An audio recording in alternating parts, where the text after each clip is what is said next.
يعني بعد كل فترة يعني الصنقل يرتخي، فلازم نشد عليه.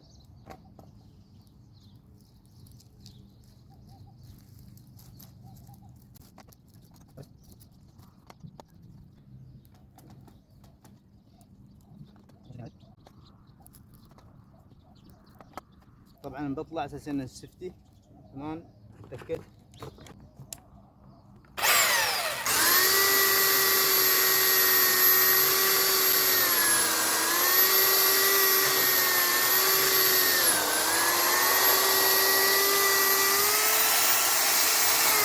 شوفوا يا جماعة الخير، إلا هذا غصن واحد بس من هذا المكان قصيناه كما شاهدتم.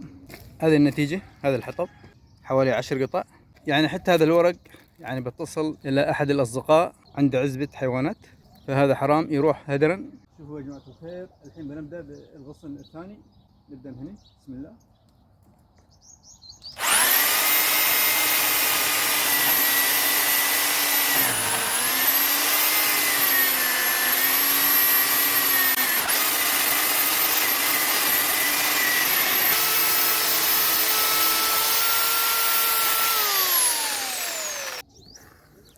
الحين يا جماعة الخير ألقى فوق بنسحبها بهالطريقة.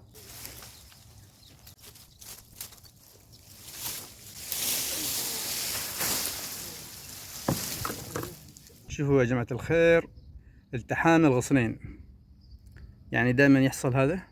شوفوا يعني أنا قصيته من هنا، هذا هو ملتحم ما يطيح.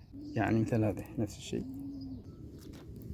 يعني هذا الغصن يصلح حق عصا، حق شيول، حق فاس، حق خصين.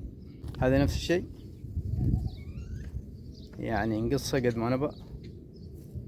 طبعا نقشرها، نصقلها، يعني نصقوله بهالطريقة. ناخذ القياس اللي نباه. طبعا نختار يعني الصافي اللي ما فيه غصون، يعني مثل هذا. لكن هذا شوي عويه، هاي ما تصلح. ندور اللي ما فيه غصون. يعني شوفوا هذه نفس العمود، هذه الصغيرة. هذا الغصن الكبير أنا بقصه من هنا، لكن خفت إن هذا يسوي كارثة، يكسر الليتات الكورنيش، يكسر الدنيا.